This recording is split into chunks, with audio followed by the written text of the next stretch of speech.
Hello everyone. Before we start, make sure to like and subscribe to the channel, and leave a comment with where you're from and what time you're watching. Your support helps us bring you more stories like this. Now, let us begin. John Hughes was born on November 11, 1833, in Douglas on the Isle of Man, to Robert Hughes and Mary Ann Stevenson. At the time, Douglas was developing into a coastal town, its port linking the island with Britain and Ireland. The harbor supported fishermen, merchants, and tradespeople, creating a community shaped by maritime commerce and labor. Within this environment, the Hughes family lived a structured and devout life. Religion formed the foundation of their household, with regular church attendance and scripture guiding routines and values. The family's circumstances were stable and comfortable. They lived on a large farm that provided security, food, and a dependable livelihood. This setting offered young John a sense of order during his earliest years. That stability was disrupted when his father died while John was around 5 years old. The loss removed the family's primary provider and left Mary Ann Stevenson to raise her son alone. With her husband gone, uncertainty entered their lives, altering the household's balance and future prospects. As John Hughes grew older, he struggled to establish himself. Although ambitious, he found it difficult to settle into work or commit to a single path. He moved between pursuits without finding satisfaction, appearing restless and unsure of his direction. This ongoing search for purpose defined his youth and shaped his decisions. By 1853, convinced that opportunity lay elsewhere, Hughes decided to leave the Isle of Man and travel to Liverpool, marking the end of his early life and the beginning of a new chapter abroad. John Hughes settled in Liverpool after leaving the Isle of Man, entering a city defined by industry, trade, and migration. On April 17, 1855, he married Margaret Neal, a young woman raised in a religious household much like his own. Their marriage reflected shared values shaped by faith, church attendance, and disciplined daily routines. Together, they began a family, and Margaret later gave birth to 2 sons. The joy of parenthood was soon interrupted when their second child died in infancy. The loss deeply affected Hughes, leaving a lasting emotional impact and contributing to a growing sense of dissatisfaction with his circumstances. Despite maintaining family responsibilities, Hughes struggled to find lasting fulfillment in England. By 1860, he made the decision to leave for the United States alone. America promised opportunity for immigrants through work in farming, mining, railroad construction, and expanding urban industries. Cities were growing rapidly, and the prospect of advancement appealed strongly to Hughes. After crossing the Atlantic, he settled in Bedford, Ohio, where he established a medical practice in Public Square. For the first time, he appeared to have found a profession that provided direction and purpose. During this period, Hughes formed important personal connections. He became acquainted with Thomas Parsons through Parsons' English cousin Harry Parsons, who had known Hughes for some time. These relationships would later become significant. While Hughes worked to build his career in America, Margaret and their surviving son remained behind, separated by distance. The physical absence from his family marked this stage of his life and foreshadowed consequences that would follow. By 1863, John Hughes arranged for his wife Margaret and their young son to join him in Ohio, reuniting the family after years of separation. The reunion, however, was brief. The American Civil War was still underway, and soon after their arrival, Hughes enlisted in the 58th Regiment of the Ohio Volunteer Infantry. His education and medical training quickly distinguished him from other soldiers, leading to his promotion to sergeant within a short time. Hughes's medical experience brought further responsibility. He was appointed assistant surgeon, a role that placed him in close contact with the wounded and the dying. By the summer, he was placed in charge of the Marine Hospital in Vicksburg, where he worked under constant pressure, treating injured soldiers and managing the daily demands of wartime medicine. The workload was heavy, but Hughes appeared committed, dedicating himself fully to his duties and finding a renewed sense of purpose through service. That stability ended abruptly when Hughes received word that his son was seriously ill. Without delay, he resigned his position and traveled back to Bedford. What he found there was deeply troubling. Margaret had fallen into habitual drunkenness, and her reckless behavior caused frequent disputes with neighbors. The home Hughes returned to was marked by disorder and unrest. Hughes devoted his attention to nursing his son back to health, ensuring the boy's recovery before making another difficult decision. Unable to endure the chaos of his household, he left Margaret and moved to Cleveland, where he attempted to establish a new medical practice. Burdened by guilt and conflicting emotions, he turned to alcohol. This marked a dangerous shift. By 1864, John Hughes's dependence on alcohol had become increasingly apparent. One evening, he attended a Soldiers' Aid Ball, an event intended to support those affected by the war. Surrounded by music, dancing, and conversation, Hughes drank heavily. When the ball ended, he did not return home, but instead went to the residence of his friend, Harry Parsons, where he continued drinking until he passed out. The following morning, Hughes encountered Tamson Parsons, Harry's cousin and the daughter of Thomas Parsons. Tamson spoke to him about his excessive drinking and expressed concern over his behavior. Hughes, still affected by alcohol, paid little attention to her words and instead became immediately captivated by her presence. He felt a strong attraction that distracted him from his personal troubles and moral obligations. Not long afterward, Hughes persuaded Tamson to travel with him to Pittsburgh. On December 19, 1864, he proposed marriage, and she accepted. The next day, they were married.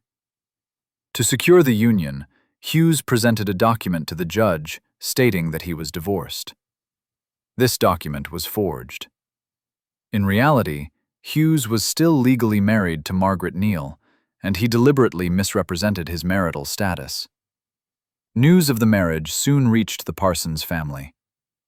Knowing Hughes was already married, they rejected the validity of the documents he claimed to possess.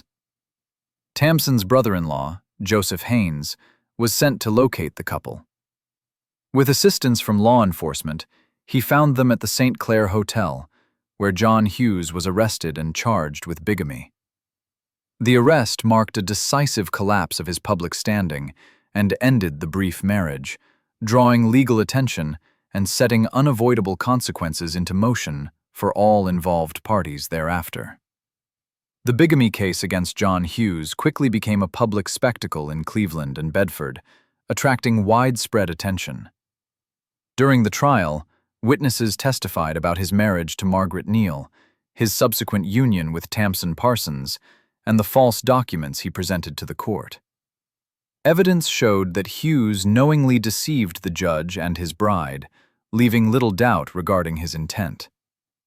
After hearing the testimony, the court found him guilty and sentenced him to 4 years of imprisonment at the Allegheny Penitentiary.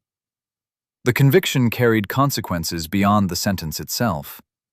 Hughes's reputation as a physician was severely damaged, and the respect he once held within the community was replaced by condemnation. Public discussion of the case ensured that his fall from professional standing was widely known. Tamson Parsons suffered greatly as well. She endured personal heartbreak and the humiliation of discovering that her marriage was fraudulent, a burden intensified by the public nature of the scandal. Hughes ultimately served only 3 months of his sentence. In March 1865, he received a pardon and was released from prison.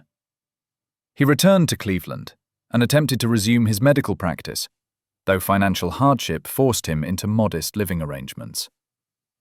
Despite his efforts, the shadow of his conviction followed him. Margaret Neal made arrangements to return to the Isle of Man, and Hughes briefly considered joining her, but lacked the means and was unwelcome. Now isolated, he became increasingly focused on Tamson Parsons, driven by a growing desire to reconcile and undo the damage he had caused. This fixation would soon lead elsewhere. On July 24, 1865, John Hughes arrived uninvited at the home of Tamson Parsons. He pleaded with her to return to him and resume their relationship, but she refused. Her rejection was firm and final. When her father returned, he ordered Hughes to leave immediately and contacted the authorities. Hughes was arrested and, to avoid further punishment, agreed that he would not visit the Parsons home again or attempt any contact with Tamson. Despite this agreement, Hughes remained consumed by obsession. In the days that followed, he made disturbing threats against Tamson and her family. His behavior alarmed those around him. At one point, he approached another physician and asked if he could borrow a gun, a request that further signaled his escalating instability. On Monday, August 8th, Hughes left Cleveland in a carriage, accompanied by a friend, Oscar Russell, and a driver. They traveled first to Newburgh before deciding to find lodging in Bedford. The following morning, Tuesday, August 9th, Hughes sent a boy to determine whether Tamson was at home. The boy returned with news that Tamson and her mother were out picking blackberries. Hughes searched for her and soon encountered Tamson as she walked toward her house. He attempted to speak with her, but she again rejected him and warned that she would have him arrested if he continued to pursue her. A passing gentleman intervened and escorted Tamson and her mother safely home. Frustrated and humiliated, Hughes went to a bar and resumed drinking. He had heard rumors that Tamson was being courted by another man. The thought intensified his jealousy and anger, and with each drink, his emotions deepened until he left the bar alone. As night approached on August 9, 1865, John Hughes learned that the Parsons family had retired and that authorities were being sought to have him arrested. Realizing this, his frustration shifted into desperation. He positioned himself near the corner of the road, remaining out of sight. When Tamson Parsons later stepped outside, unaware of his presence, Hughes approached her and asked once again if she would go with him. Tamson refused, maintaining her decision to have nothing further to do with him. As she turned away, Hughes drew a pistol from his pocket. Looking directly at her, he spoke a final farewell, stating that they would meet in another world. He then fired the weapon. The first shot struck Tamson in the back of the neck. A second shot followed immediately, hitting the back of her head and killing her instantly. She collapsed where she stood. Hughes ran from the scene to the road, where a carriage was waiting. He climbed inside and pointed the pistol at the driver, ordering him to drive away. The carriage sped toward Newburgh, but the escape was witnessed. A soldier and Joseph Haynes, both of whom had seen the shooting, pursued the carriage. About a mile outside the village, Hughes jumped from the moving vehicle and fled into nearby woods. His pursuers continued after the carriage, unaware that he had escaped on foot. News of the killing spread quickly. Local residents joined the search, guarding roads and moving through the wooded area and open meadows where Hughes had disappeared. After approximately 3 hours, he was spotted near a bush. He offered no resistance when arrested. Hughes was placed in a police wagon and transported back to Bedford. During the journey, he spoke openly about the killing, admitting that he had gone there with the intention of murdering Tamson Parsons. The murder trial of Dr. John Hughes began on December 6, 1865, before Judge Coffinberry. The courtroom was crowded with members of the public and press, drawn by a case that had captured attention across Ohio. Hughes pleaded not guilty. He appeared pale, noticeably thinner, and nervous from months of imprisonment, though he remained well-dressed and carried himself with a composed and dignified manner. The prosecution presented a detailed case outlining Hughes's obsession with Tamson Parsons, his repeated threats, and the events leading directly to the killing. Witnesses testified about his relentless pursuit after their separation, his erratic conduct, and his possession of a pistol. Testimony established that Hughes had waited for Tamson and deliberately shot her when she refused him again. The defense argued that Hughes was driven by desperation rather than malice. They emphasized his history of intoxication, describing how alcohol altered his behavior and judgment. Witnesses spoke of his respectable character when sober and his instability when drunk. Additional testimony referenced mental illness within the Hughes family, suggesting hereditary instability that may have affected his actions. Judge Coffinberry instructed the jury on the legal distinction between insanity, intoxication, and criminal responsibility. He explained that habitual drunkenness leading to an inability to distinguish right from wrong could excuse accountability, but temporary insanity caused by alcohol could not fully absolve guilt. After deliberation, the jury returned a verdict of guilty of murder in the first degree. Hughes showed little reaction. He was sentenced to death. While awaiting execution, he expressed regret for his choices and remorse for the shame brought upon his son. Appeals to reduce the sentence were unsuccessful. On February 9, 1866, John Hughes was executed.